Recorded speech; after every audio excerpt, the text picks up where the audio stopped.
I'm Piano Man. Welcome to the show. Welcome to the show. Yeah. Welcome to the long run with an honest tongue. Justified, opinionated when the topic comes. Don't give a piss about nothing but tide. Honey be on my mind and I keep that pride. Stroke still strong, last name long.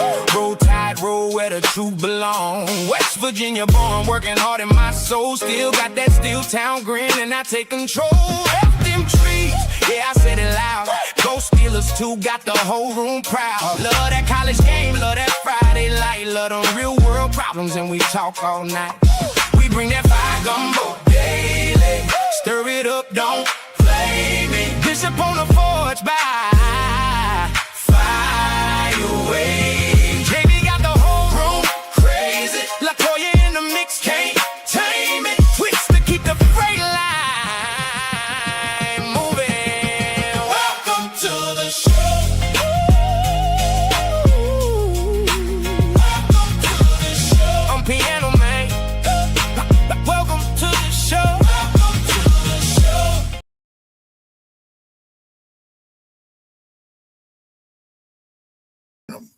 Hey, what's up, everybody? What's up? What's up? What's up? Hey, welcome to the Long Run with Piano Man.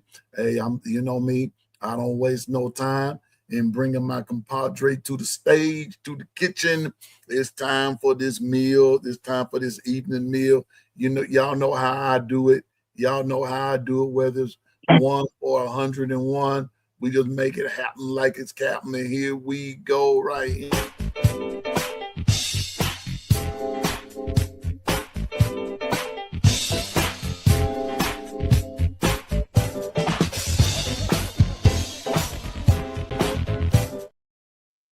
Is none other than the man forged forward only by fire. It is the Bishop. What's up, Bishop? Hey, it's the afternoon party. Oh, You yeah, know? man. You know, man. Everybody quit playing. Quit playing and act like you know. I don't give a hoot if you from Slippery Rock. You know what to do when you come up in here, man. You know what to do. You know what the business is when you step up here in this kitchen. Yeah, either cook or go home. It's one of the two. It's one of the two. But if you can't cook, don't get in the kitchen. Just wait and get yourself something to eat. That's what you do. Just wait and get yourself something to eat. Don't come up in the kitchen pretending you can cook, knowing that you can't cook. I can cook. Y'all, I can cook. Bishop, some folks can't boil water. And boy, I tell you the truth now. I tell you the truth. Man, you burn water. You know you ain't. You bad off. Bad off. That ain't your gifting. Be okay tonight. Hey, that ain't your gifting. Stay in your lane. But we're gonna talk about lane here in a minute. Concerning staying in your lane, we're gonna talk about that in a minute, But anyway, but Bishop, how's your day, bro? Oh, it's going great, man. Going great. Thanks for asking. And yours? It is what it is. I'm doing a game tomorrow night, and yes, sir. Had to go and get some things for my camera, and but when you're not tech savvy, some things just don't come to you as quickly as it should. But once I get it down pat, I got it. Yes, you sir. See what I'm saying? I got it. I'm gonna get it. And so when I get off of here tonight, here in the next little bit, and then after my meeting, I'm gonna devote time to my camera and trying to make this thing work. So and everything. William, I did that for a reason. Ladies and gentlemen, my brothers, my sisters, my people in the Long Run Nation, you know how we feel about family over here. We are family. We're family. And our friend, my partner, y'all just don't know, man. Me and this dude here, we email each other and things like that. And William Bryant, my friend, he lost his sister. Sister passed away, and I put his email. I'm just gonna cut straight to the chase. I put his email in the chat. This is what I want. I know right here. Let me here we go. Right there. I put his email in the chat for a reason. Bishop, I don't want us to be just the people that just can holler roll tide publicly and things like that. But I want people to develop a private thing where, and I put William's email right there. I want everybody in the chat to email William Bryant your condolences. Yeah, I mean, let him know that you're there. I know he can see it in the chat, but here's the problem with the chat. With this chat, Bishop, once this program is over, all of that goes away. All of that goes away. But that email, that stayed with William, and that can be in his phone and everything. I need everybody jot that email down. It might not be right now. It can be tonight, tomorrow, or whenever. But let's email William. I've already done it. I'm not going to ask you to do something that I haven't already done. I've already emailed William and told him, and I just got an alert from him to let me know that he received it and he's responded. But I need everybody else to do it. Because let me tell you something. It's William's time now, Bishop. It could be our time later on. And it might not go to that extreme, but something. And you're going to need encouragement. You're going to need that shoulder to lean on. And sometimes your words, just your words, can help a person go a long way. Okay? So I'm asking you to follow the instructions right there. That's William's email. Please email him. Let him know you're thinking about it. Let him know. Because I'm going to tell you something. I faced death in my family before, maybe, and with a sibling. It hits a little different, Bishop, of a parent and a sibling. But guess what? Death is death. You know, your loved one leaving you is your loved one leaving you, whether it's mom, dad, sister, brother, grandma, grandpa, aunt, uncle, somebody that you were close to, even a friend, So I'm asking you, please email William. That's it. I'm going to leave his email up there for a couple more minutes before we get into what we're going to rap about and everything. But I'm asking you to do this for me, for Piano Man. And before we go any further, y'all know how I roll. I'm going to ask Bishop to pray a prayer of comfort for William. Bishop, is in your hands, sir. All right. We know times like this, Abba, we can come to you. We can come to the altar. And we realize that in the ancient day courts of heaven, your altar is always open 24/7. In this capacity, we come to you on behalf of our brother, William Bryant, and his family in this current time of this homegoing. I ask that you wrap your healing, majestic, loving arms around their entire family as they walk through this process, and allow them to receive the love and the kindness and the condolence necessary to be able to walk through this time period. Lord, more than anything, we thank you that your blood was shed in 7 different places to redeem us, to buy us back, and to also gird up us in time of need. And Lord, we just give you praise, glory, and admiration that you and you alone are worthy. And understand, to be absent from the body is to be present with you. So we know where you are, but understand it's us who are left behind that are trying to grapple with someone who we have just spoken to, that now they have entered into eternity, into the host of glory. And Lord, I just give you praise, glory, and admiration that first and foremost, I don't take it for granted to be able to be one of your conduits that can speak on your behalf, and just let the people know that you, wherever 2 are gathered, so are you. So in this moment, He's touching each and every one of you and letting you know you are part of his congregation. And let the church say amen. Amen. Amen. William, that's for you, bro. And anybody else that may be going through, I may not know about it, but I just so happened to get a call concerning my eyebrow. And hey, when you hurt, the rest of us hurt. We got you, William. And we just want you to know, man, we're praying with you, we're praying for you. And bro, but again, I ask everyone to email William Bryant and with your condolences and everything, whatever it is that you need to say to William of encouraging. And I know he will appreciate it. And Bishop appreciated it. I appreciate it. We appreciate it. Okay. I'm gonna leave this up here for just a minute and everything, but I just want y'all to do that for me. Please do that for me. Can I say something? Go right ahead, now? Bishop. Yeah. Ladies and gentlemen, time is of the essence. We're reminded that it's fleeting, that he only promised you right now. If anybody has ills, make your way back to him and get it done. You know what I'm saying? It's time that a lot of us we have so wound, binds, and ties trauma that it's time to face it head on and let's deal with it. And let's make sure moving forward, we are the true United States of America.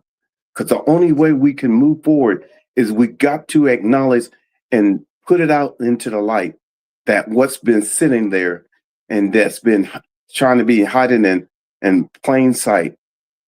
So allow this moment to remind you, hey, if you have anyone that you've been holding in an ill against, it's time out. Because you can't receive your blessing according to the Bible until his living word, until you go and make amends with your brother.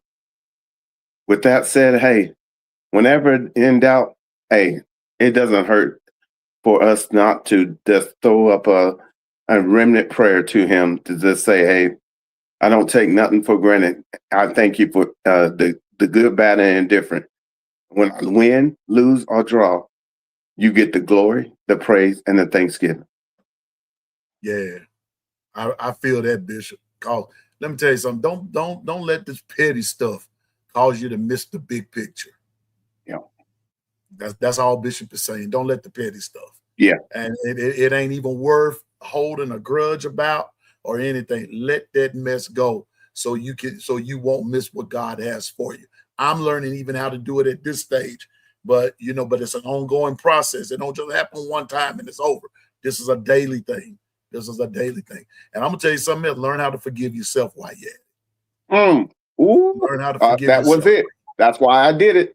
That was Learn it. how to forgive yourself. Learn how to forgive yourself.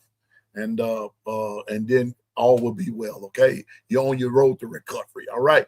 Bishop, let's get in this chat right quick, bro.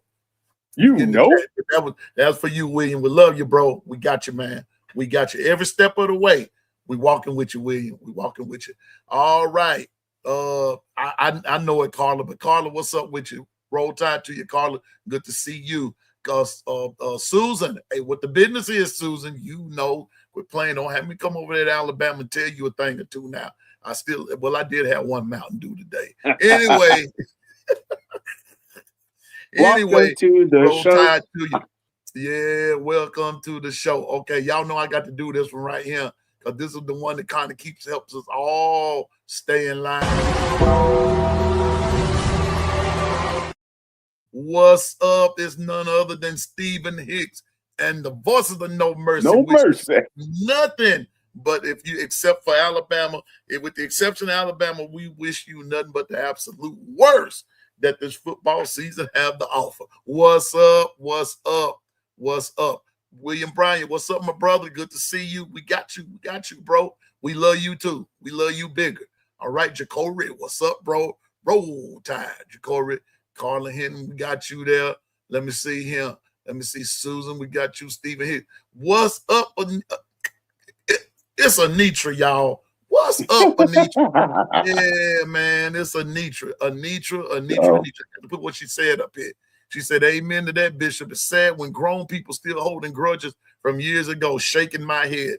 It's petty. It's petty. It's petty. And you know what, Anitra? And it happens all too often. That's what Bishop is really, and we might, you know what, we might have to do something about that, Bishop. And talk about that. We might have to talk about that. You look, hold up. Holding grudges, man. When you gonna let it go? And let me help you guys out. We live in a fallen world, and it's the most easiest thing to do is for someone who's in your inner circle to step on that one area that you were counting to get your back. That's it. But I will tell you this. The most blessed thing to do is to forgive them and watch the peace, the shalom that comes over you. And now you're set apart. Now he will bless you in front of them because now you have did what he calls you to do, in spite of what you really wanted to do. And you know what? Since we had, and thank you, Anitra, for sharing this, because there is a passage of scripture that says that when you bless them, it heats hot coals on them. I'd rather be heaped on them than it to be heaped on me. I mean, let it go. Let it go. It goes to show who's really the bigger person, who's really the person that God is using and everything. I ain't say that you were perfect now. Ain't none of us perfect. That's another lesson for another day. But another lesson for another day. Let's not get in that lane. Let's not get in that lane. But speaking of lane, we're gonna get in the lane in just a second. But yeah, but what's up, Anitra? Good to see you. Good to see you. Uh-oh.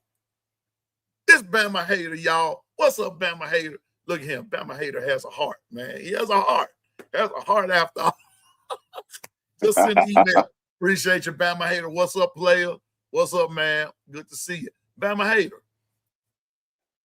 Guess what I'm about to do? Okay, I may as well say it. Right before my meeting, Bishop. I'm gonna be putting on my broccoli casserole, where I do with the I take my cheese and layer the bottom of the pan with shredded cheese. I took my broccoli, put it on top. I'm going to season it with accent and with obey, and then I put me some. I'm gonna put some sour cream along with whipping cream in it, and kind of, and then put cheese on the top of it, and I might throw a few pieces of shrimp in it, or Bishop and Bama hater, some Kaneka sausage.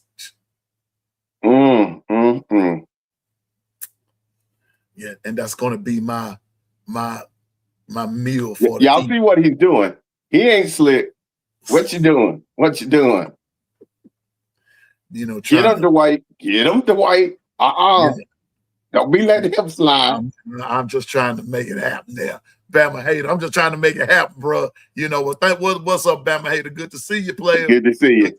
Keith Holcomb, Roll Tide. Good to see you. Tony Canada, my brother from Tennessee, representing them Vols out of Knoxville. What's up, man? What's up? Ken the Bama fan, Roll Tide to you, big dog. Man, Ken the Bama fan, you all right with me, man. Jacory, what up with you? Roll Tide, you and the wife, you and the family, and everything. Stephen Hicks, Tony Canada. I thought I saw DSGB 84 up in here. My brother out of Georgia, representing them dogs. What's up with you, DSGB? I know you up in there somewhere. There you go. Yeah, talking to Susan. Everybody loves Susan. Everybody. Susan got the Bishop. I think we have to make a trip to Alabama, man, because we got to see what Susan got going over here. Because Susan got my friend Susan. I ain't jealous now, Susan. I ain't jealous by a long shot. I'm just watching and seeing what's happening here. This going on too many times in the day now. tell your brother something, But anyway, Yeah. Roll Tide again, Anitra. Yeah, Bama Hater. Wait a minute, I gotta put this up here. I saw this round 2. I'm up in here. Good to see you, Bama Hater. Yes, sir. Good to see you as always, man. As always. And again, William Bryant, thank you. We got you, bro. And everything. Wait a minute. Hold up. Y'all know who's about to happen. Give me a hell yeah. Y'all wait a minute one more time. Give me a hell yeah. Wait a minute. Hold it. Wait a minute. Yeah. Oh my God. Y'all know who it is. It's the one. It's the only. It's the first lady. It's Linda P. What's up, Linda P? What's up with you? You know what the business is. You know. Show you right. What's up, Linda P? She up in the house. She's up in the house, Bishop. She is him. Yeah, look here. A double portrait. Oh my goodness. Only on the Long Run Network, man. Only on the Long Run Network. What's up, Linda P? Yes, sir. Yes, ma'am. Man, they up in here. They going up in here. What's up with you? What's up with you, man? We just growing. J. Cole, peace and blessings unto you, my friend. Shalom, shalom. Shalom.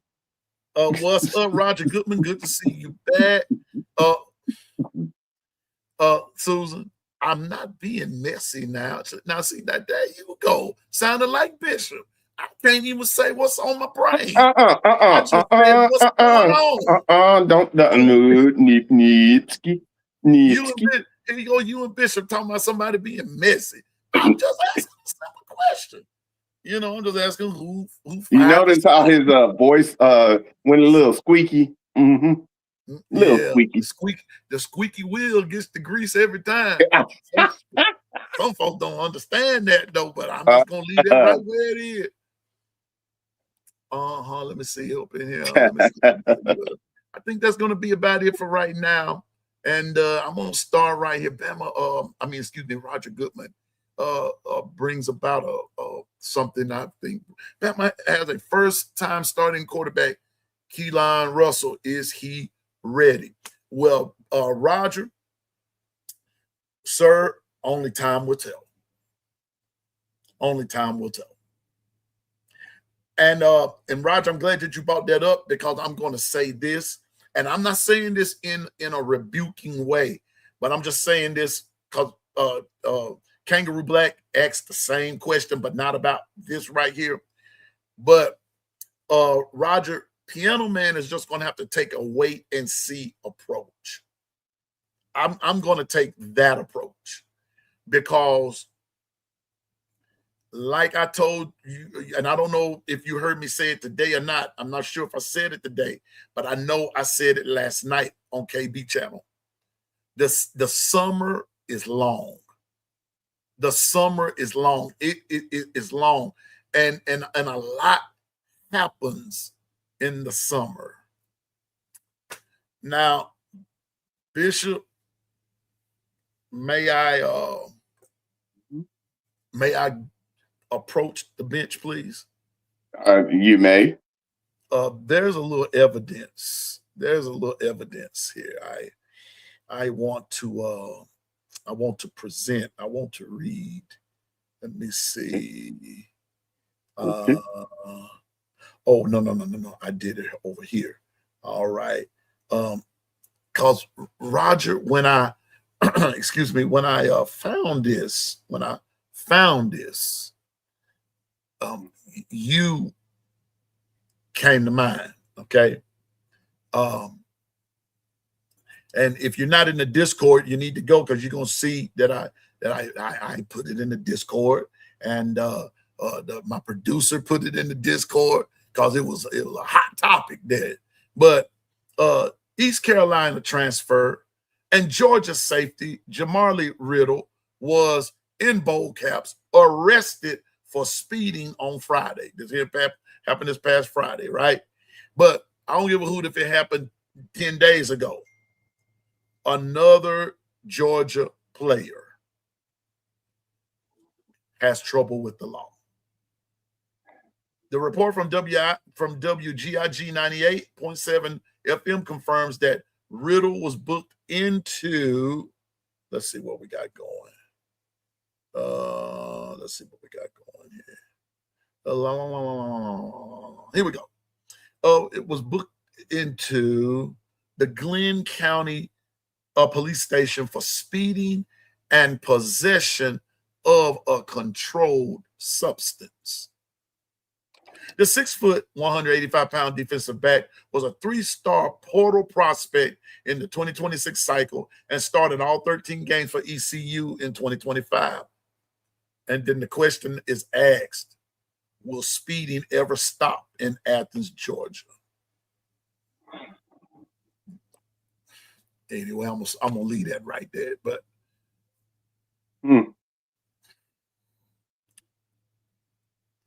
yeah, there's a underlying concern, but I'm gonna leave it right there because something's at work, and far too often he keeps coming out of that camp. Yeah, just see, and it all. Well, I'm not gonna say it all. It's a myriad of things that's happening there, and everything. But the question is, when is it going to stop? At some point, Roger, as you said this morning, and I'm going to use your words, if you're going to be household, why not be household for something positive? Then besides just trying to win a natty all the time. And you hadn't won one since 22. But I digress. What did you call messy? See, I digress. See, because I will say this about some Georgia fans, not all of them. Some of them, see, when Alabama wins the SEC, it doesn't matter. The Georgia fans, it doesn't matter because we're shooting for natties. But when Bama wins the natty and the SEC, then there's some sort of problem. We cheated, or we were paying players, or we were just better than y'all at the time. Matter of fact, for the last 12 years, we were better than y'all 10 times. But I digress, because according to certain folks, Alabama is no longer a household word. Georgia is. But their players are getting arrested. But that's household, Bishop. I'm just going that right there. That's household. That's what they said now, household.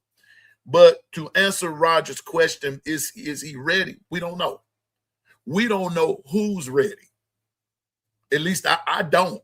And honest to goodness, Roger, I haven't heard anybody bring up who's ready, who's this, who's that, and the third.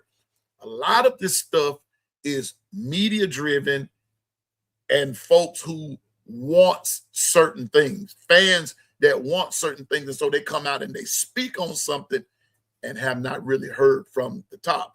And if the top hasn't said anything about anybody being ready, then the bottom don't know if the top is ready or not. So is he ready? We don't know. We don't know. But that's a good question. And you know what? And that's a strong statement too.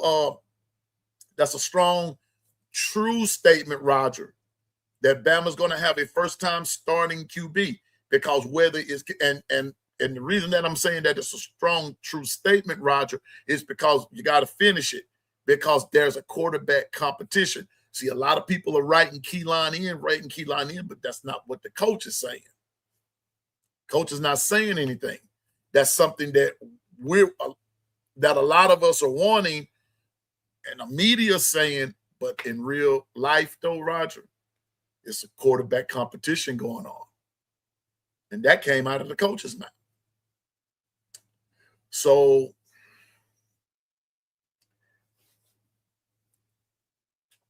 Bishop, one more question, sir. May I throw something else? And Roger, I'm gonna throw this is for everybody. What if Keelan don't get it? Is that a possibility, Bishop? It's a competition. It's a competition. And you got a committee or said, i.e., coaches, that's going to make the final decision. All you could do is put your best out on the field and let it be judged from there. Yeah. So Roger, is he ready? We don't know, bro. You asking me, so I don't know. It might be somebody else that knows something, but I know this. There's a lot of footage coming out about Keelan really going hard at working out, working on mechanics and this and that and the third. Now, we both understand that when you're working on mechanics, it's a whole lot different in working on them when you're with a trainer, as opposed to seeing those mechanics at work when guys are blitzing you.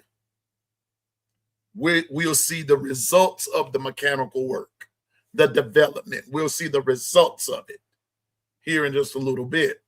But as a 514 said year, I don't know. All I can go by was presented to me on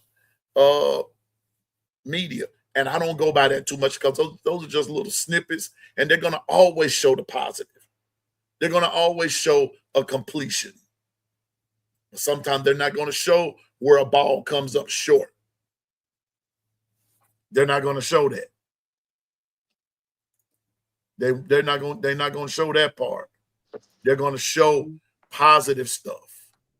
But real people, realness, they're going to show that you got to show the positives and the negative. It's the bitter with the sweet. You got to take that, because there are some negatives that go along with every positive. There are negatives that go along with it.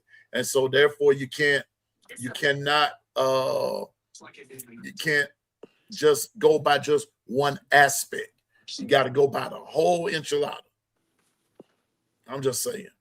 Y'all, welcome to the stage. I'm gonna do this right quick. I'm gonna find this. Here, Bishop, watch this here. Watch this. This is for who just entered the room. If you're some man, what the rock?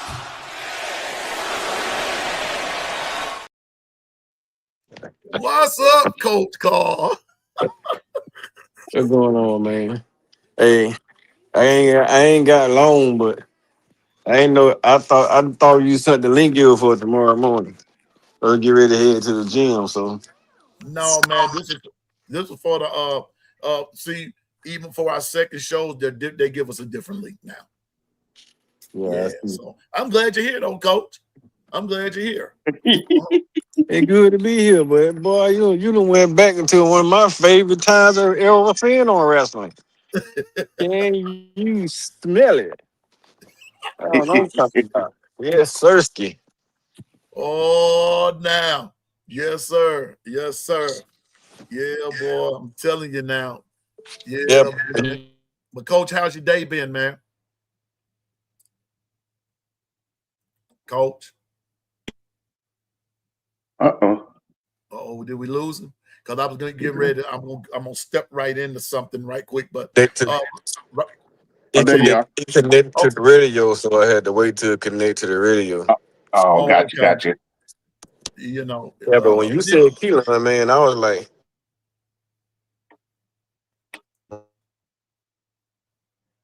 Matrix. everybody talking about his progression. Everybody talking about his progression through the damn fall, not through the fall, but through the spring. People not gonna go out here and tell you about some of the things that he was messing up mentally. Is the reason why he going through what he going through. He working on some of the things that he felt like he was messing up in the spring. Right. And he going up getting mental reps, trying to figure this things out. He watching a lot of film. He doing a lot of side work. He trying to get his foot placement right. He said that a lot of I talked to a lot of coaches. Coaches said that mentally he thought that his foot was his spacing was too wide. So I started Right. going back watching the film, and I look at film when he get a little bit too deep in the pocket, he a little bit shoulder width apart. So his Right. spacing is a lot of off. So they're getting saying he's trying to cut down some of his strides and get his spacing on to keep his feet underneath him, so he ain't have to worry about trying to launch when he's making them throws and throwing on platform. So yeah, he corrected some of the stuff, man, that's gonna make him better down the fall. Yeah. My thing is, if he doing all this work trying to perfect his game, why are we not hearing this from Austin Mack? That's the question. Question. Like, that's my question.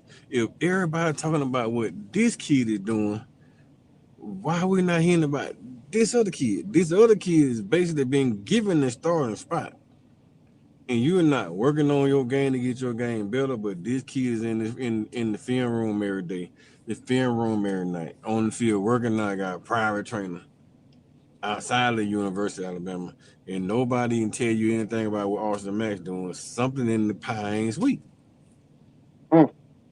Got it, bro. You That's my question. Like, got it. we hearing about what Keelan doing. Why is nobody talking about what Austin Mack doing? Is he not doing anything, or what he not doing irrelevant to anything in the conversation wise? Or are they trying to put Keelan Russell on this high pedestal? So if he fall off, it makes him look so much worse. Like, we told you he wasn't good enough. Right. I'm just, like I said, man, I'm just wondering what's what, but I'm just gonna let it play out, Coach and Bishop. I'm just gonna let it play on out, and we'll see you in a minute. We're gonna see you in just a minute. I'm just saying now. We're gonna see here in just a minute, because I'm trying to do something here. It's the, like what Roger said, it's first time, and so either way that it go, either Austin, Austin Mack, or whether it's Keelan Russell, it doesn't matter. Even if it's Jet Tamala or Caden Cowell, you're going to have a first-time starter by December. That's the bottom line. That's the bottom line. Just saying. First-time starter. That's what's going to and Coach Caller get my back. The best first-time starters getting his back is a strong running game. Yeah. I got you on that. As any starter, man, the best thing for any quarterback is a running game. Yeah. Yeah. That's all they in to do. Yes, sir. Quarterback best friend was running game. No matter you high school quarterback, damn middle school, college, pros. I mean, even in Pee Wee League, right? If you had a good running back in the Pee Wee, the quarterback didn't have to do much work. Because if you got to focus on Mark Ingram, AJ McCarron can cook you with Julio Jones. Facts. Like, he can cook you all day, every day. When you had to worry about Derrick Henry, you can't focus on Mark Cooper. And when you got to focus on Mark Cooper, you sure can't focus on Derrick Henry. So you got to pick your poison. When you got a dominant running game and a dominant passing game, you got to pick your poison. So at what I got to start Derrick Henry on this play, then Mark Cooper running down the sideline by himself. Or they going to Mark Cooper, then Derrick Henry busting down the sideline by himself. You got to pick your poison. So the number one thing for a quarterback is a run game. Our issue is our offensive coordinator, as of right now, don't know what a run game is. So first year starter at any position, no matter Austin Mack, Keelan Russell, or Jet Tamala, whoever rolls out there day one is going to struggle if they got to pass the ball 40 times. I know that's right. I'm gonna say that again. I'm gonna ask you to please say that one more time for the folks in the middle of the room. Yeah, like I said, if no matter who rolls out there day one, if they gotta throw the ball 40 times a game, they're gonna struggle. I don't care who it is. Without that running game, that offense is not gonna be successful with first year quarterback. Ty Simpson struggled because he didn't have a running game. That's just it. Jalen Miro struggled because they didn't have a running game. That's the truth. And honest to goodness, since you bring that up, they had the squad to win a natty that year. They had the squad to do it. You know, they had a squad. They had the squad to do it. Hold up for just a second. I need to go back and do something right quick. Yeah, they should have won. That's a championship. Yeah, now I got that. Roger asked the question. Roger, you asking some good questions this evening. What y'all think about Texas? Because what I'm hearing is they're the best team coming out of the SEC this season. That is what everyone is saying. It's going to depend on that, everyone.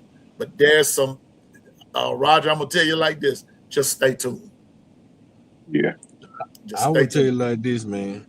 With Texas, the coaching staff they have would start like to run the ball, start like them, do a lot of play action. You got a legitimate dual threat quarterback in Arch. Now he has the weapons. He had weapons last year, but he legitimately has weapon.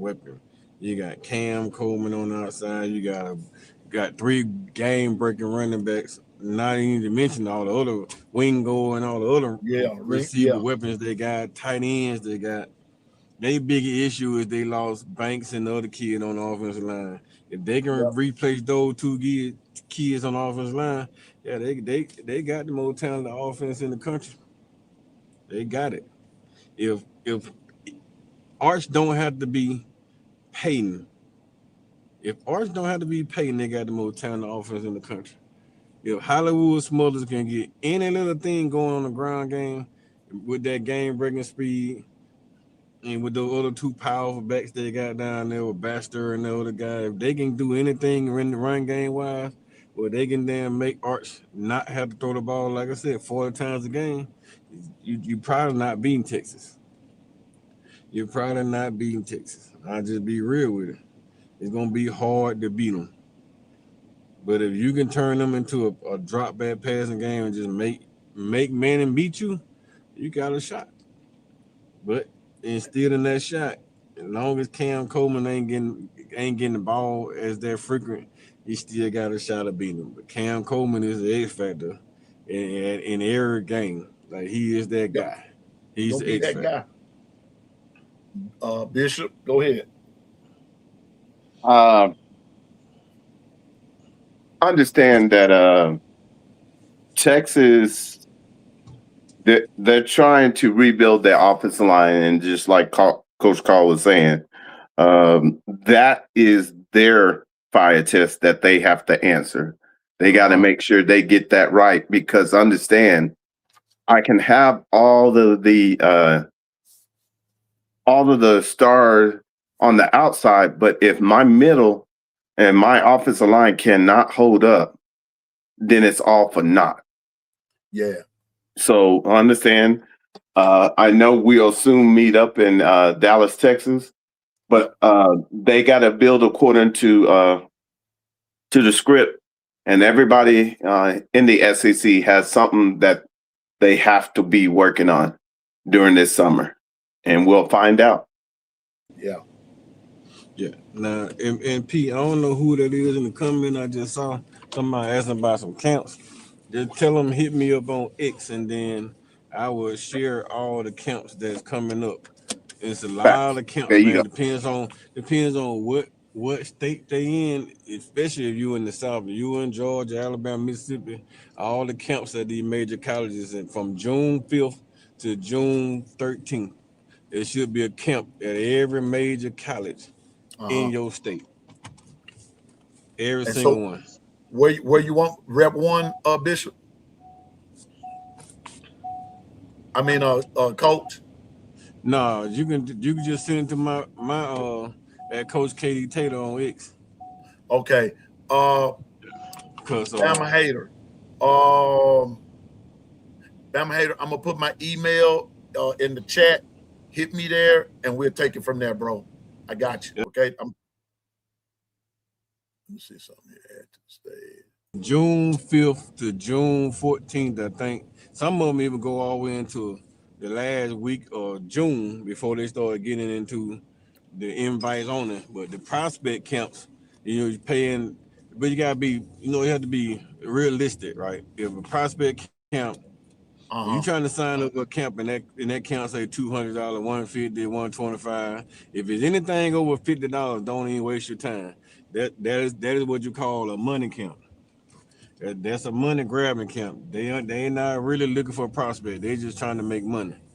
If it's 25 to 50 bucks, they actually looking for prospects because they're not charging you a whole lot of money when they actually looking for kids that they want to recruit. They want to get as many kids there when they trying to recruit because they want to get eyeballs on a lot of kids. But when it's $100 and $150, $200, they just want to get kids to come in so they can get the money. They're not in here. You may not even have the head coach there because it's a money grab. The $25 to the $50 camps is the camps where they actually looking for recruits. That's why they call them prospect camps. You start seeing all the other camps pops up, big man camps. Big man camp $25 or so. Yeah, they looking for big men. But that thing start getting higher and higher and higher. Those are money camps, trying to get all the money that they can make. So just be real selective on what camp you sign up to. Because if it costs too much money, you don't want to go to it because your kid is not going to really get evaluated. So Bama Hater, I put my email in there. Just hit me there. I'm gonna get you the information that you need and set you on the right track, bro. I got you. Put you on the right track. He said he played at Shady Valley. Shady Valley what? It sound like Georgia. Yeah. But so we gonna go from there. Even if he let you know what state he in and all that. I look up camps. I look up quarterbacks and coaches, like private coaches, quarterback coaches. I go in there and I pull them up because they got a little list of quarterback coaches in different areas because there's a lot of QB coaches, and pull them with the right coach. Right. They ain't gonna charge you a whole lot of money, and then they're gonna train your kid properly. Fundamentals, reading defenses, all that. Got to train them properly, so they won't end up getting messed up. So, Bama Hater, if you put that on in the in my email, bro, I'll hit you back as soon as possible with the information you need and take it on down the street. Because I'm telling you now, it's the real deal. And sign them up for Rep 1 exposure, man. Yeah, so please do. I'm doing that tomorrow night. That's what both Bishop and Coach Carl know. I'm going and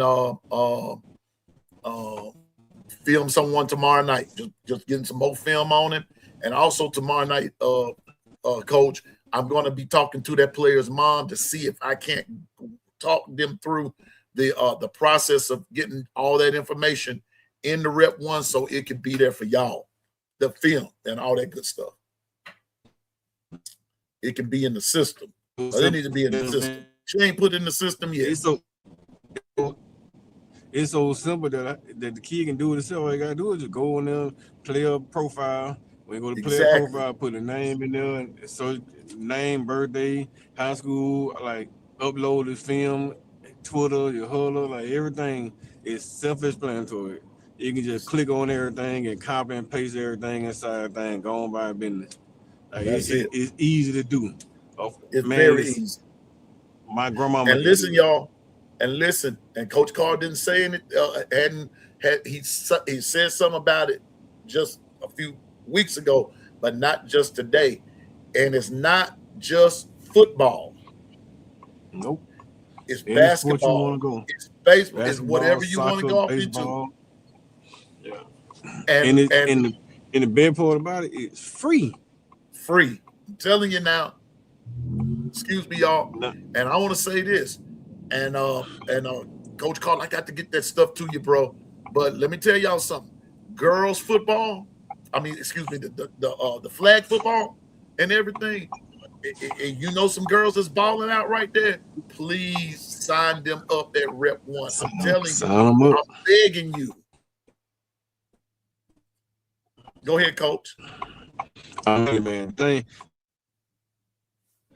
we was at the school last week. Coach came down. He said, "Man, I was inside of Rep 1, and I saw these."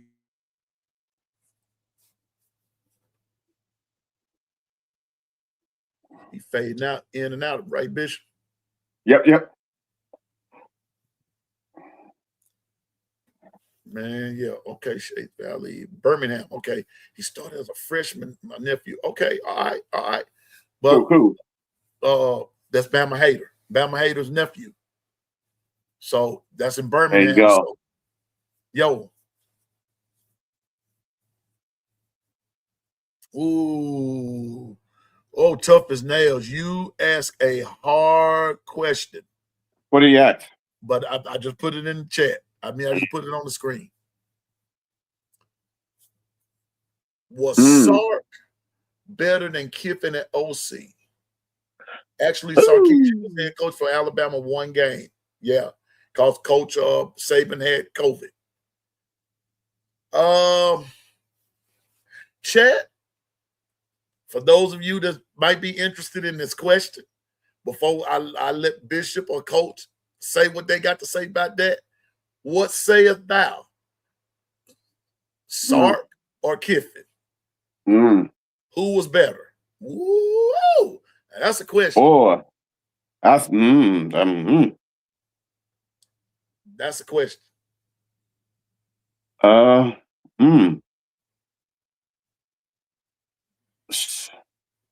can't choose because they have rounded out their game to where they're solid in all areas. I would say that I will give the edge to Stark. Okay. Sark, excuse me. To Sark because he has taken his team into the playoffs. I know he just what's the name? Kiffin just did it this year, but once again, it's been multiple times Stark has done that. So he has gone through, I don't know, man. Because it's all predicated on if I get enough people that surrounds me that allows my philosophy to go. So, but yeah, I give the edge to. Sorry, what does the chat says? Well, it's kind of a mixture, but okay. Like here's Chris. What's up, Chris? Roll Tide. Well, Sark was the fortunate one to call plays for the 2020 offense. Susan says that they are about equal to her. Yeah, in my book, that's like I said, I would take both. Either which one you take, you would better your position on the offense. Carla says Sark could whip up plays in the moment. Okay, I got that. Right. Keith sitting now. Here's Keith. I would have to go with Kiffin because he implemented the system and it was in place when Sark came along. I like that. I like that. Okay. That's let me see who else. That's okay. Here we go. Tough as Nails said. So I like Sarkisian better than Kiffin at OC. Actually, Sarkisian was head coach for Alabama 1 game. Yeah, like you said.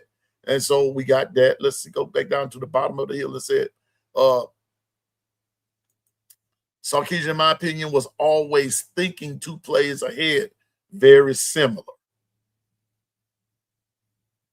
Now Coach Carl said, no, Kiffin is better, but Sark in game, but Sark in game is lacking, but second game is lacking. But Sark in game is lacking. I think I know what he's saying right there. Right. Sark, he said Kiffin was fired. And yeah, and see, once again, that's in the. Well, let's put it like this. Kiffin right now has developed his system, but so has Stark. So it's just a matter of what do they have out there disposal to make it go. And right now, Stark has built it and has been staying at the same place, so he's been able to develop. That's why I chose him. But no, you can't go wrong. No matter what you choose. One of them. Yeah. I think now I'm going to say this, and I'm not trying. Keith said both Kiffin and Sark learned the same offense under Carroll. I got that. I can get with that. Sark, coach said Sark in game adjustments are not as good as Lane's. Okay, I got you. Okay, I can deal with that. I can respect that. He says Lane plays a quarter in advance. Ooh, okay. All right, I got that. I got that. You know what? Hey, I can deal with that. I can deal with that. I can deal with that. Kiffin is a gamesman. He is a gamesman, and he will find little quirks to get underneath your skin. I agree. Dwight says Sark and Kiffin were at Bama and USC together. They have the same offense. It's hard now. I'm gonna say this. Well, I'm as y'all keep talking, I'm gonna hold up for a minute. Tough as nails. Wait. Yeah, we love you, William. We got you, bro. Here we go. Tough as nails. Chat jumping there, Bishop. That's why I'm missing some of them. In my opinion, the play that Kiffin utilized different was the jet sweep. Okay, right. Gotcha. Keith goes on to say, Lane took a running back at Bama and turned him into a QB. Okay. Interesting outlook. Okay. What's up, B Sharp? B Sharp, we counting it down, bro. Yeah. I'll give Lane the edge, but I love them both as play callers. Okay. Okay, check this out.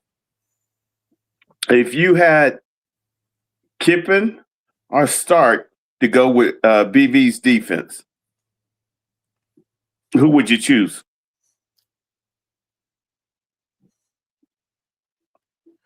With Venable's defense? Mm-hmm. I'm going to say this because I understand the personality of Venables. I would have to go with Sark. There you go.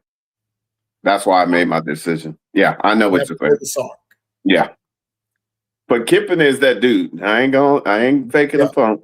But I'm just telling you, as an OC, if you know that you have a defensive minded coach, Sark to me appeals more to. He's going to play along those lines, if you will, if that makes any sense. He's going to play along to what the defense is going to set them up for. Lane, on the other hand, doesn't care. He's more wide open. He doesn't care if the defense doesn't give it to him and everything. He's going to take the spot. He's going to take the shot. He's more of a risk taker. Sark plays within the parameters of what's given to him.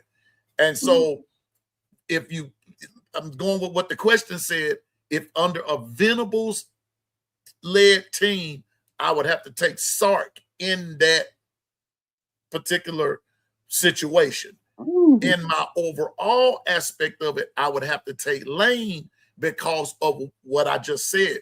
He's a risk taker. He's going to take that chance. Whether he's on your one or his own one, he's gonna wear you out. He's gonna find a weak spot somewhere and somebody's gonna get it to him, and bam, it changes the game. It Well, I changes the like game. right, and I like Kiffin's his ability to make the running game an extension of his passing game. Yeah, Because the one thing when they came into Norman is that they constantly kept us off balance. They would never allow us to gain our footing. right. That's part on us, but it's also part of them what they brought to the field.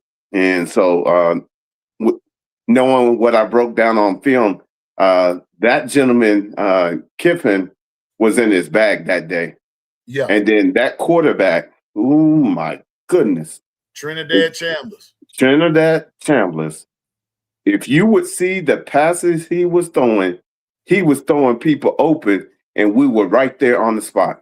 You can't defend it no better. It was just one of those days that you knew you was in for a dogfight.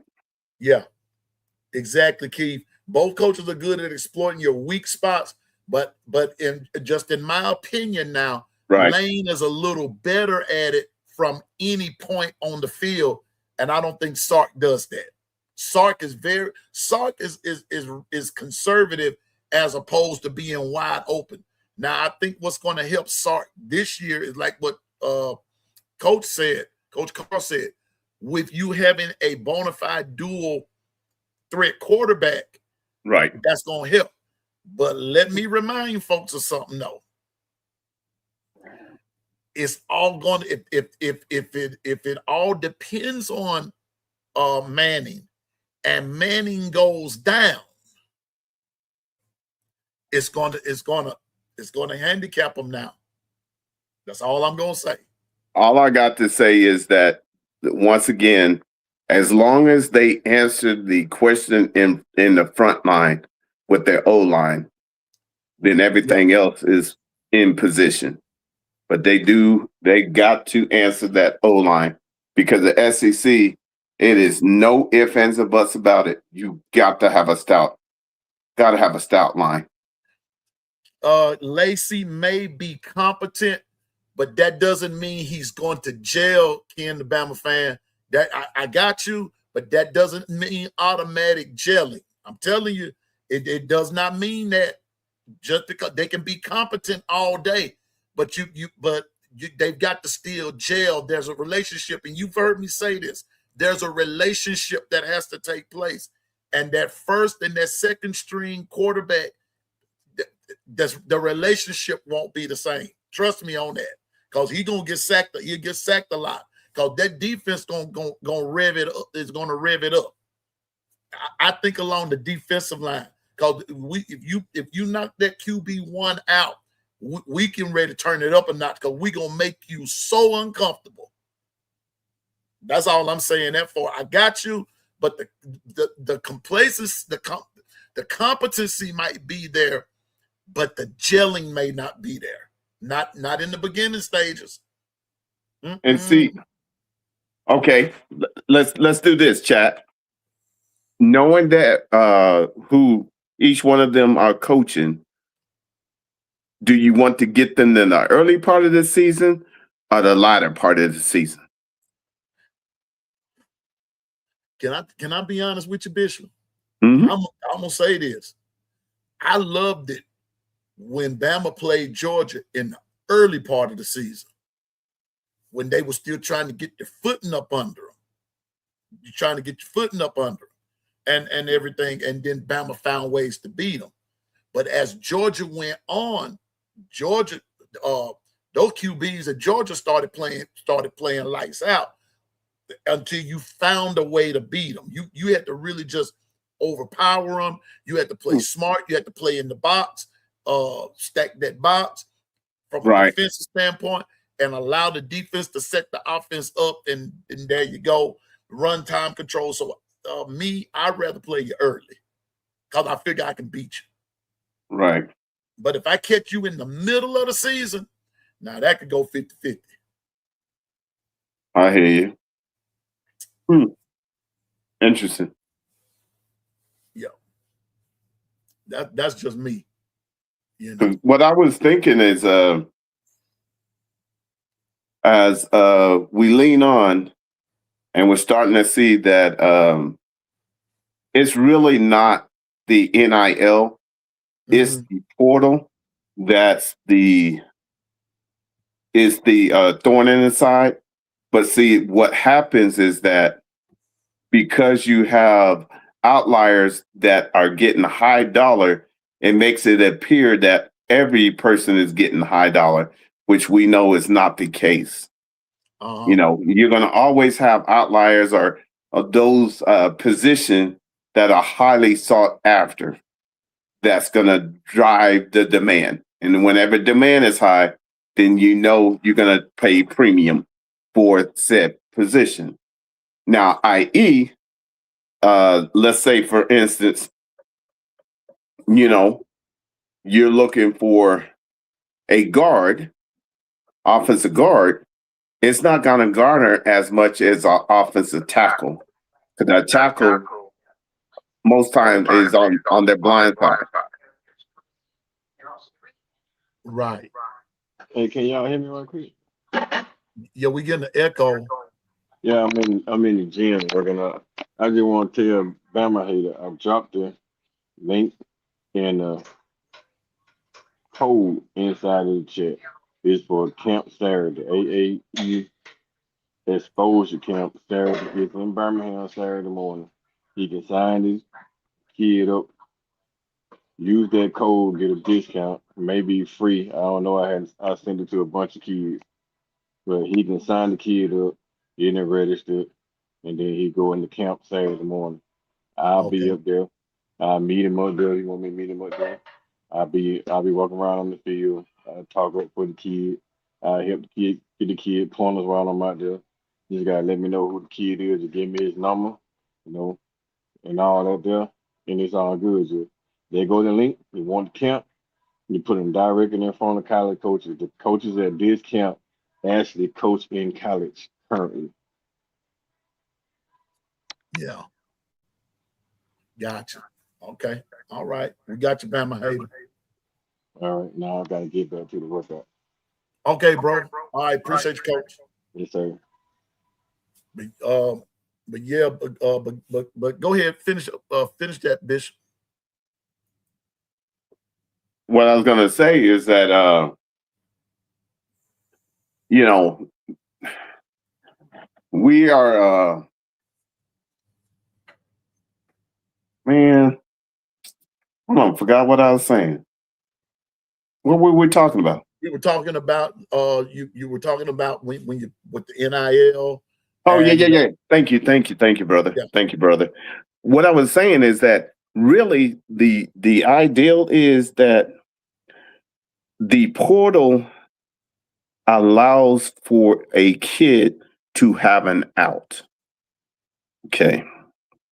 With that, if these coaches haven't figured out, they have to develop within 2 years. Let's just say 2 years solid.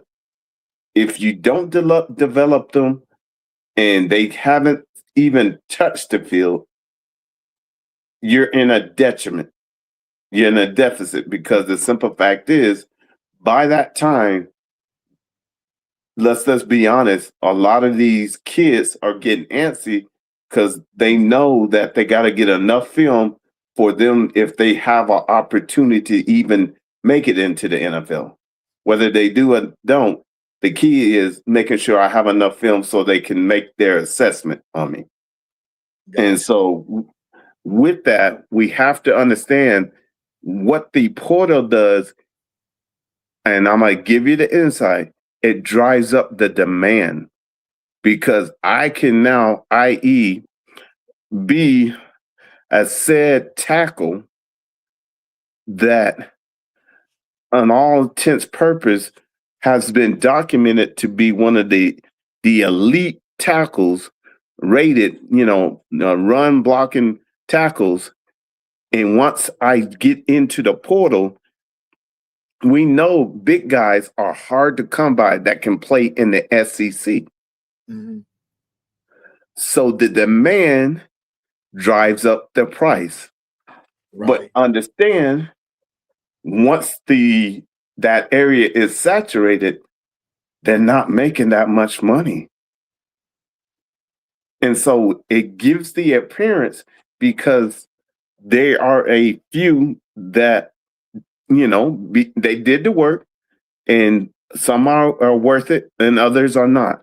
But the bottom line is, we know what comes with that territory. So we know if said player is, let's just deal with the high school. If said player is a 5-star, how it's been rated, a lot of people trust the 5-star, so it's easier to evaluate. And so the demand for a 5-star versus 4 or 3, the premium they can be asked for, because they have garnered that rating. That's why it's very important that we change that system. And what Coach Colin them are doing is helping to help us to navigate and understand the star system was great to get us started, but we could only get 32 5-stars. The rest of them are 4, 3, 2, 1. But a lot of times the star system is because they've been off in the cut and they don't get a lot of access. So you can see how in one area this player has been highly visible. So guess what? When he goes into the NIL, he can demand a higher amount. But in actuality, a lot of these kids is going to come in, i.e., $700,000 to $800,000 versus a lot of these kids that get million and plus. What I'm trying to say is, don't let them show you one hand and know behind the back it's really the portal that's driving what's going on. The NIL is just the vehicle.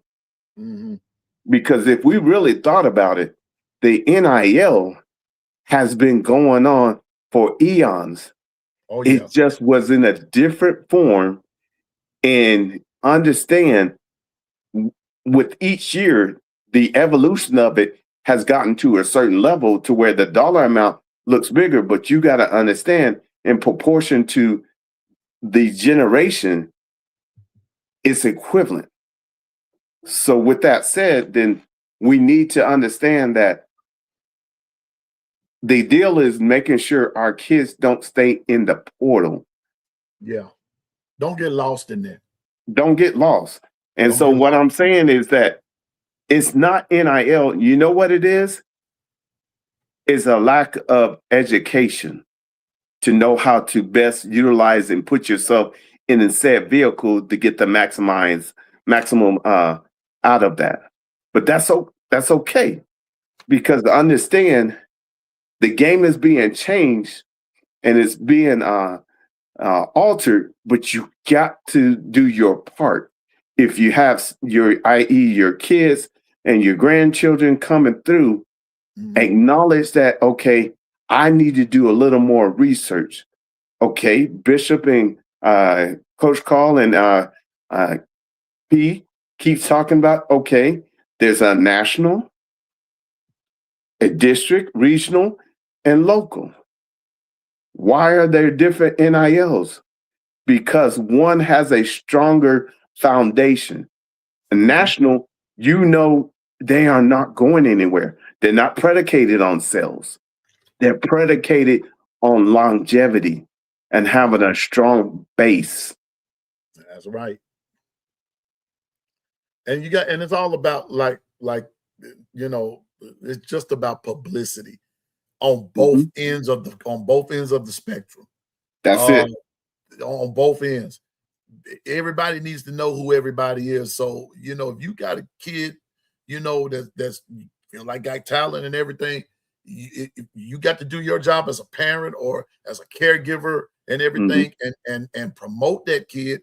But you also have to put them in an arena to be promoted as well, and then search out the matter, search it out. Because like what Coach Carl just said, and he gave us some nuggets right there.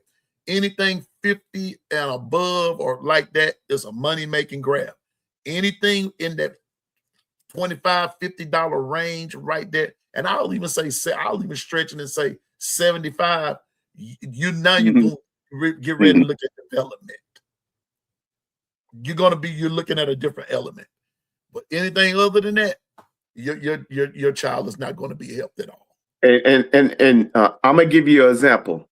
Trinidad Chambers. You understand he was a 1-star. That's because he wasn't highly recruited, because he wasn't in an area that was highly sought after. That's not to mean that he didn't have the capabilities, because we see what he is. But once again, it's our system that had failed him, because we assumed that the star system was working and that the satellite camps were getting a job done. But when we take a closer look, it was set up to get us started. And that's okay. We appreciate them, what they did, but it's time for us to elevate and take our rightful place and understand, okay, great.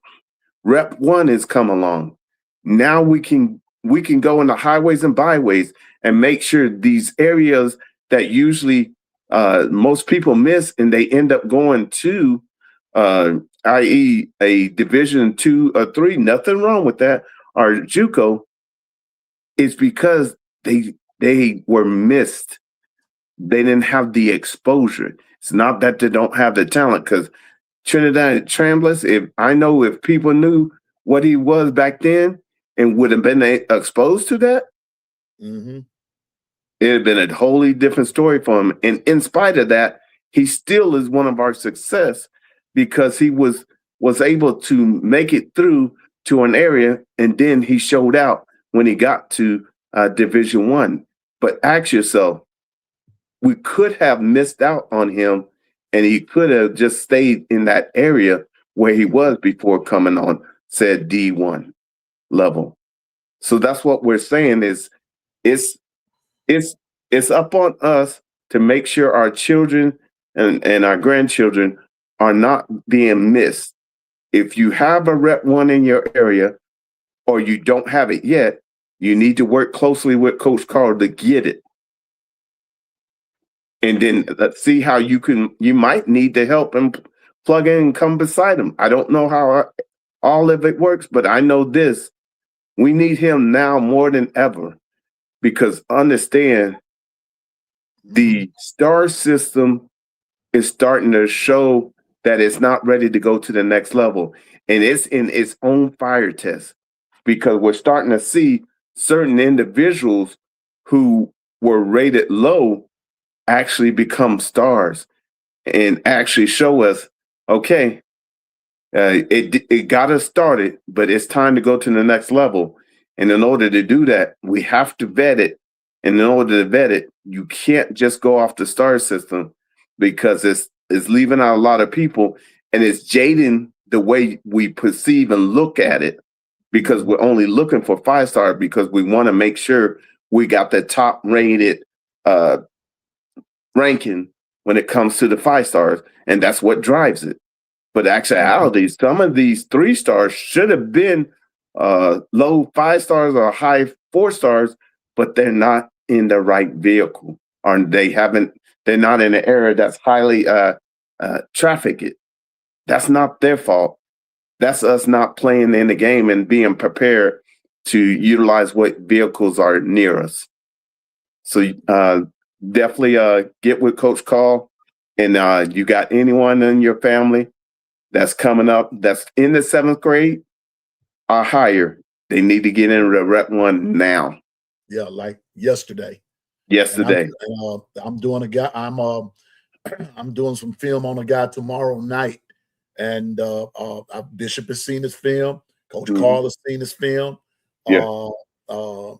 And as a matter of fact, you all will be seeing it shortly, and everything.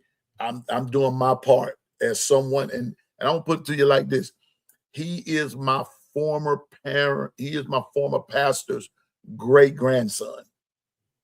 Yeah. That's who it is. And his dad was a beast. His granddad was a beast. See, so I'm doing my part because and then understanding what Coach Carl and them have gone. I'm doing my part over here in Mississippi to propagate all of that because I want to see people make it. And Bishop has heard me say this. I want to be able to put a child, a student athlete, male or female, I want to be able to put them in a position that I was not afforded. And just to let y'all know, listen what he said, in all sports. So just don't think football. Yeah. There's softball, basketball, and gymnastics are on fire for the women. Don't you miss out. And not only that, the NI game is on fire for the ladies because they're starting to get their niche and starting to understand how to utilize the vehicle, and they don't have no hangups because nobody has been rated. So it's brand new. So they're getting to develop it right now as we speak. And you see right there, Coach Carlos saying the piano man, B Sharp, Coach Sean, Coach Al, Tez, Jonathan. It's a lot of us. It's not just him. It's a lot of us that's out there, and we're scattered out in different places. And we're looking. All you got to do is tell us. We are the vehicles. So let us know. Let us know. There you go. Just let us know. Matter of fact, one of my choir members, beginning the 9th grade, as an 8th grader, that dude was a whiz. I pulled him over at church. He and his mom. Anyway, that's a different subject right there. But and I said, listen, I said, look, I need your film. Are you being filmed yet? And he said in a kind of sort of way. I said, well, look, we gonna get together. Matter of fact, I'm gonna see him next week, Bishop. Basketball player. I'm getting ready to get him started. Doing something that Coach Carl was talking about, and get him started like that, along with my own grandson and some more guys. We're gonna have an influx of guys coming from Mississippi. I'm gonna be that rep down here. I'm gonna be that real dude down here because I'm like what Bishop just said. It's all because, and doggone it, I should have started. Ken, the Bama fan, I need you to put that, restate that what you said if I can't find it. Here you go. Because here's the bottom line, folks. Thank you, Ken, the Bama fan. And I'm getting ready to start this right now. Here we go. There we go. Every kid can't camp. You could have kept it right there, Ken. You could have stopped it and put a period at the end of that sentence. And what he means by that is because of the fact that some parents don't have the means, they don't have the support. And I'm going to tell you something else. And Bishop and Ken, Coach, Bama hater, y'all correct me if I'm wrong. And you even have some programs that hate on students because they're good. Oh, yeah, I said it. I said it. I said it. Yeah, I said it because I've seen it happen. They hate on them. They're jealous of them. They don't want to see them go any further than what they go. Well, guess what? We're going to break that now. We're going to break that now. We're going to break it. We're going to break that. Hate to say it, but didn't find out until later that it happened to me as a kid. That's all I'm saying. Not on your watch. But not on my watch. Not on my watch. So every kid can't camp. That's why a lot of kids get missed on. Look at Lottie Brooks. Look at Trayshawn Brown. Trayshawn Brown is a beast. That's why and Ken, I'm gonna go on and just say it. That's why I keep saying, and I mean no harm, because Crowell is cool. He's a great running back, but Brown is just as deadly. He's just as dangerous. Just as dangerous. I'm just saying now. I'm just saying. He's just as dangerous. I started that. So please, if you know somebody, if you know somebody, Josh, look at Josh. Oh my goodness, that's out of my neck of the woods. Tulsa McLean. Tulsa McLean, you guys. He wasn't even the one Saban was looking at. But what he did that day changed his entire life. Because he was a 2-star on the verge of being a 3-star. He wasn't a 3-star. He was a 2-star. Only because he wasn't at Booker T. Washington or another said high school in Oklahoma that is highly viewed. But see, this is what we are saying. We cannot sit by and allow for other people hoping that they're going to see our said kids. No, we have a vehicle with P and all of them and Coach Call. Let's plug them in. If I run into anyone in Oklahoma, I'm plugging them in. Because understand, half the battle is a lot of the parents, by the time they get to junior, senior, they're talking to me like, well, how do we get them to be seen? And I'm like, wait a minute. Have you even signed up for NCAA? No. Half the battle is you got to sign in, and Rep 1 is going to take you through that entire process and teach you what you need to know and how to best utilize and get yourself in the highest possible position. This is what they do.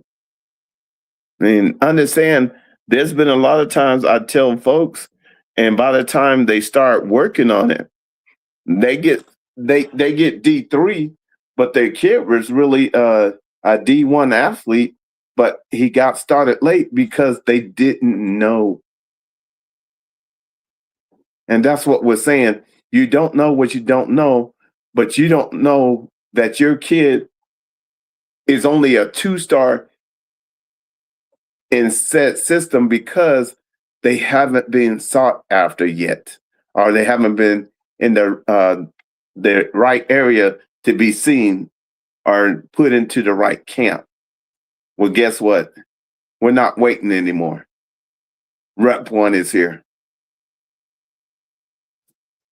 Telling you, and look, please hear what Coach Carl's saying.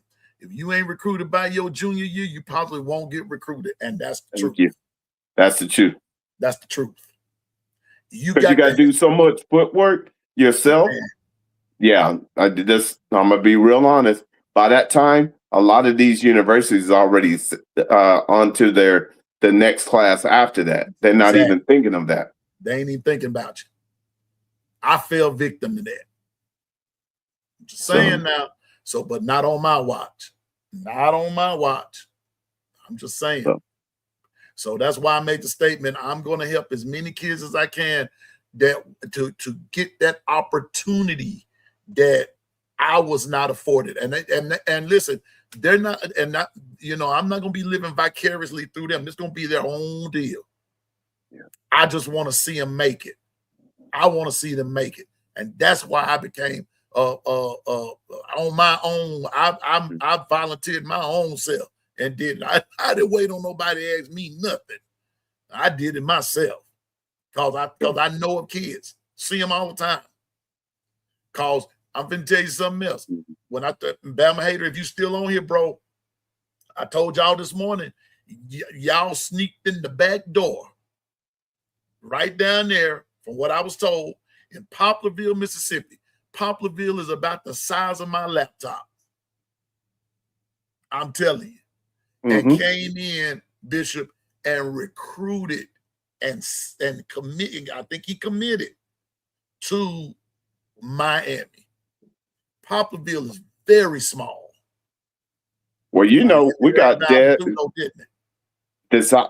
Siphon Walker out of the Mississippi. Just saying now.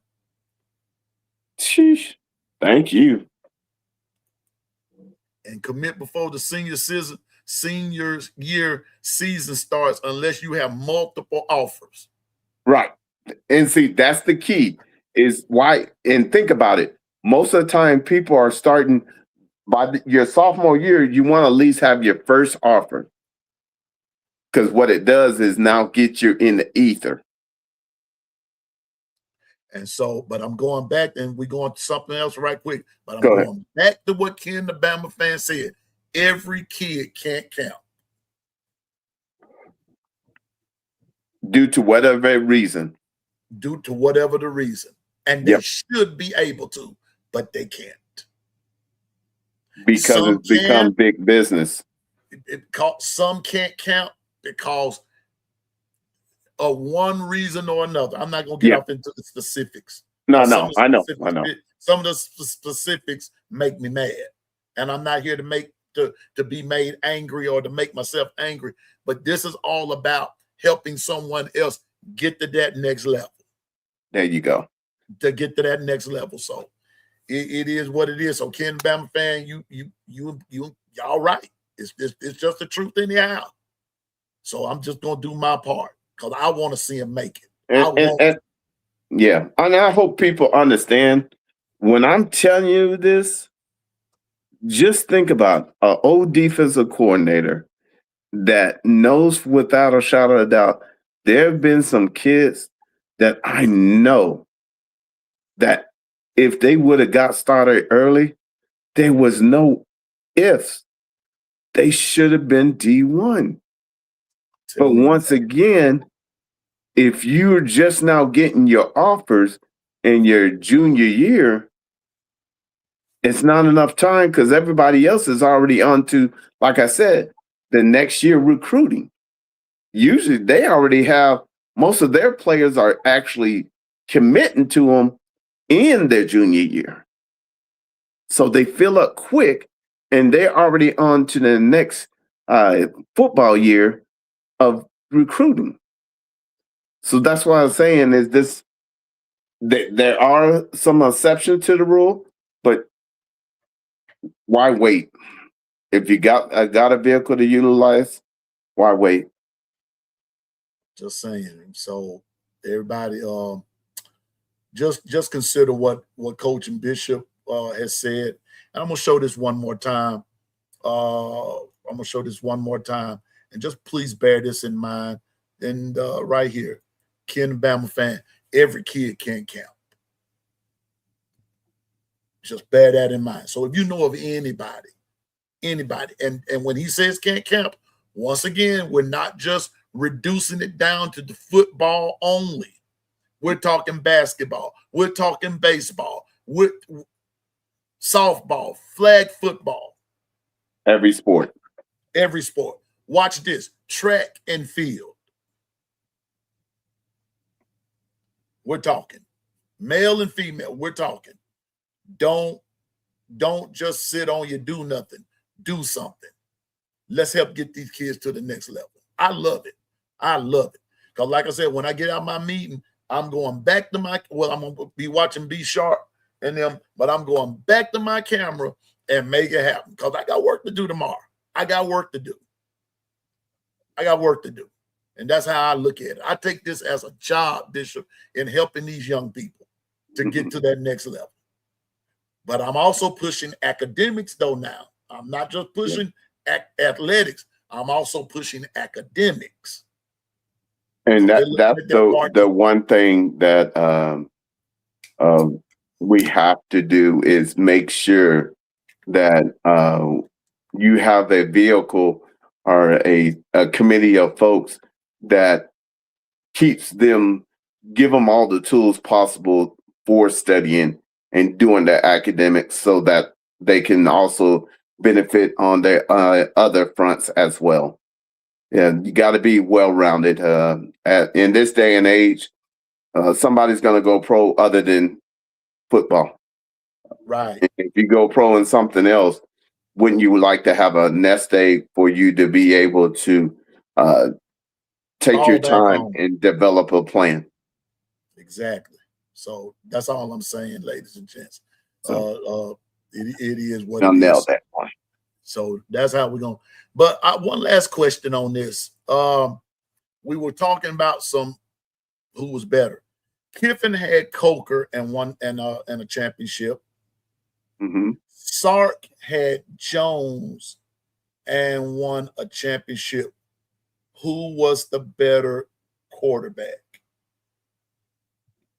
Jones. I'm trying to Jones.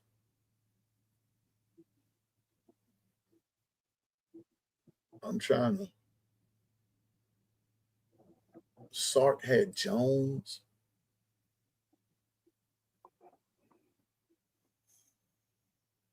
I'm trying to figure out what Jones. Oh, Mac Jones. Mac Jones. Mac Yeah, Jones. yeah. My bad. Mac Jones. I had Mac Jones. He sure did. Who was the better quarterback? Me personally. Oh, I was about to say something. Because they both played within the system. Chad, Mac Jones, Jake Coker. Who you got? Let me go back. I got Coker. All right, here we go. Sark had to ride out. In the benefit that Sark had to wide outs. Tough as Nail said, okay, here we go. Here we go. Mac Jones. Mac Jones. Mac Jones. Okay. But Chris Camp said Mac Jones was better QB, but Coker wasn't a slouch. Yeah, I know. I'm always Jones going for the underdog, so y'all can. I'm okay standing by myself. Mac Jones. Okay. Okay, Mac Jones. Yeah. Mac had Smitty, Waddle, and Mechie. Oh yeah, that's easier. That's why I say Coker. Mm-hmm. He Ken, got a lot done. Ken, that's not all the way true, bro. That's not all the way true. Don't forget about OJ Howard. Don't forget about who else was there? Wasn't Jay Coker? Wasn't Ridley there? Yeah, Ridley was there. Ridley was there. Yeah, that's all. Y'all sleeping. It was more than just handing it off to Derek. Because see, when you say it like that, now you're gonna have to give O-line credit. That's right. He benefited from a great O-line. Derrick Henry did, and so but he had the wideouts too, bro. I mean, I understand what you're saying, but it wasn't quite that simple. It wasn't just that cut and dry. But that's why I said Coker. Really? Yeah, Coker had King Henry. Yeah, that's true too. But but King Henry wasn't the only guy out there. He sure wasn't. He was not the only guy out there. No, King Henry had Yeldon. You know, Mac Jones, but Coker had grit. Yep, he did. But Darius Stewart, see, Coker has some cats now. He has some guys, but King Henry just stole the show. And by the way, if everybody can remember it right, King Henry wasn't even up for Heisman consideration because Leonard Fournette was supposed to have been that dude. Facts.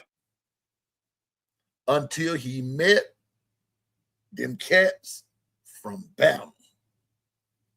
Alabama. There's a caption. We can get up out of here in a few. There's a caption. There's a caption that said the night. And matter of fact, I sent it. I think y'all got it. I said, this the defense I want to see. The night that Leonard Fournette lost the Heisman. Oh yes. It was a masterful job. I mean, that everywhere he turned, he had a Bama player on him that was spanking him. Mm-hmm. Yeah, Jones had an NFL career also. He did. He did. Just got He did. done wrong. He was, and I'm not getting off into that because No. See that? Then you could. We're splitting hairs. It's just an opinion. We're good. We good, but he was done wrong. He was done wrong. Yeah, how you gonna go from like making the what you call it, the All-Star, y'all know what I'm trying to say, at the end of the year, All-Pro, and then the next year you looking like Ned in the first prim. There's a lot that's behind the scenes. Yeah, to but say the least. They did Mac Jones wrong. I publicly say that they did him dirty. Did him dirty. Did him dirty. Dirtier than dirt. But let him catch up with a team that can utilize him. Watch out. And he plays within the, and yeah, Jones is still in the NFL, but he should be starting. That's all I'm saying. Shouldn't be playing behind nobody. Jones is good enough to start, but somebody wasn't satisfied. But we'll leave that alone. We'll leave that alone. We're gonna leave that alone because I don't want to upset. I don't want to upset some of the locals. Well, my brother. Wait a minute, Piano Man. You talking about the night Foster about took Fournette's head off? Almost. It was that night when Alabama defense, I think it happened. I think that was the same night. But the night Alabama defense corralled him on every play. And every play. Feeding the ball. And it was coming up negative. Boy, that was a good. That was. That made me happy right there. That was a hellacious defense. I'm just saying. And they did that to Fournette 2 years in a row. They were two. To me, they LSU did Fournette a disservice because they just rode him and they had no. They were so plain. It's like you guys knew what they were about to do. Like Fournette right, Fournette left, and it kept LSU's defense on the field because Alabama, they were three and out, and then Mr. Derrick Henry took advantage of the situation, and all they did was run the ball down their throat. I loved it. I loved it. Every bit of it. I loved it. That's why I say, hey, in this day and age, if you don't have a physical running game and a physical presence, you're not winning a natty. I'm with you, Chris. Fournette, you got that right. To the right, to the left, up the middle. He was getting. Y'all remember one time he was going to try to circle back? Bam. Hey, I know that night, I know he saw them in his dreams. He's like, dang, you even here right now. I'm talking about. And then when Reuben Foster hit him on that return, right? And everything, when they asked Fournette about it, he said, oh, I really don't I don't remember it. I know you don't. I know you don't. Because you took a lollipop, as we call it. Lollipop. Nothing more demoralizing than not being able to stop the run. I mean, they shut him down. And then when they tried to put y'all remember in that when they put Geis back there, shut him down too. Alabama was on it. They would determine what nobody gonna run that night. Nobody. If there's any running gonna be going, it was gonna be King Henry. I love that. Yeah. I love that type of defense. Yep. Should have come on, but changed his mind last minute. That's when he lost the Heisman. Yep. He lost more than the Heisman, but I digress. Yeah, we leave it alone. But all right, my brother. But right quick, everybody. Right quick. I want to look at one schedule. And we'll look at the other two tomorrow. I want to look at the University of Tennessee. We've been looking at football schedules. And yeah. Well, we got off on a tangent. Yeah, we really did. I'm not looking at the chat. I'm not looking at the chat. But the University of Tennessee, Bishop and chat, they open with Furman, and then they go to Georgia Tech. Georgia Tech. That's going to test they're going to test their fortitude right there. They going to Georgia, Georgia. They going to Georgia Tech. Then they play Kennesaw State. Wait. And then they play both Texas and Auburn at home. Hey, isn't Mendoza's brother at Georgia Tech? Yes, he's at Georgia Tech. Yes, sir. Ooh, wait. Yes, sir. Ooh, I'm gonna watch that game. Georgia Tech. I'm anxious to see. I'm anxious to see how this is going to go at with Georgia Tech. But after Georgia Tech, after Kennesaw State, again, they have Texas and Auburn in Knoxville. Then they go to Arkansas, and then they play Alabama. They play Alabama. Then they go to South Carolina, and then on October the 31st, they have an open date. Sounds familiar, anybody? But I digress. Yeah. We're gonna talk about this more tomorrow. Then they play Kentucky at home, and then they go to Texas A&M. They play LSU in Knoxville, and then they finish the season at Vanderbilt. So I don't know if anybody was really listening or anything, but I'm gonna go back through it again. Here's the University of Tennessee, Furman at home. They go to Georgia Tech, Kennesaw State at home, Texas at home, Auburn at home. 3 games in a row at Knoxville. Then they go to Arkansas. Then Alabama comes to Knoxville. Then they go to South Carolina. Then they have an open date. Then they play Kentucky at home. Then they go to Texas A&M. Then they play LSU at home, and then they go to Vanderbilt. Bishop, how many games? Right quick. Got about 2 minutes. Oh. I'm gonna say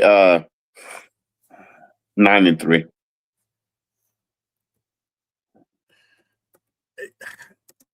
Who you gonna take?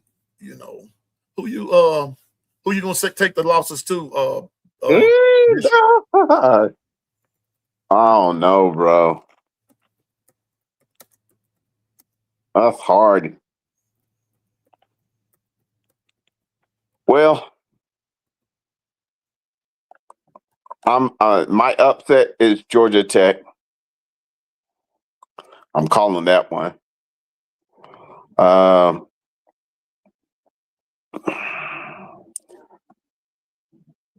They play Arkansas. They go to Arkansas after they play Auburn and Texas. Well, one of them is Bama, in my book. You guys seem to have their number. There's mental when it comes to that. Okay. And dang.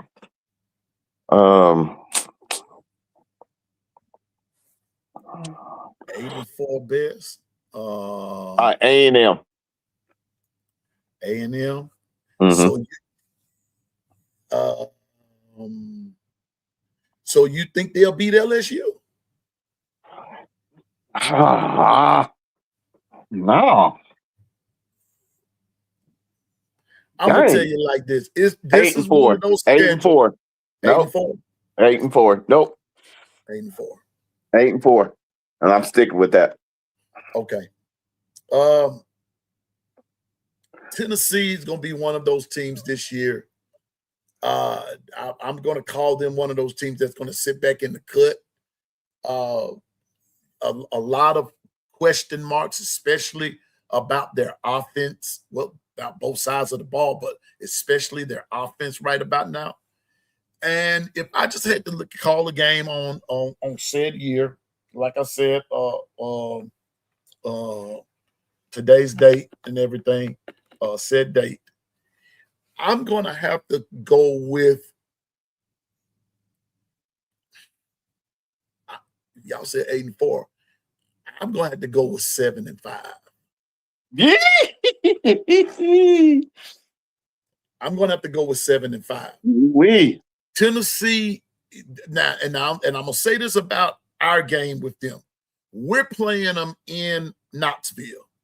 They are hard to beat in Knoxville, especially Bama has a hard time beating them in Knoxville. They get away with bloody murder in Knoxville. I'm gonna call it for what it is.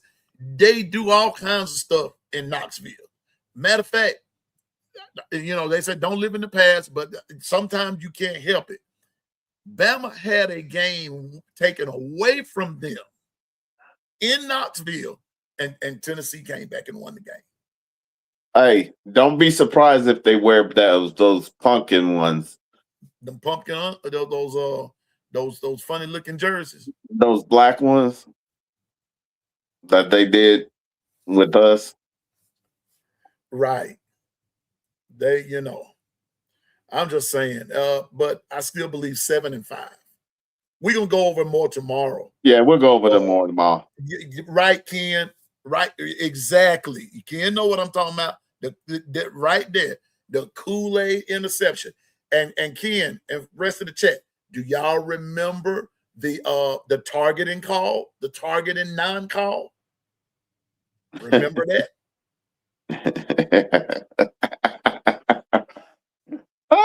Remember that?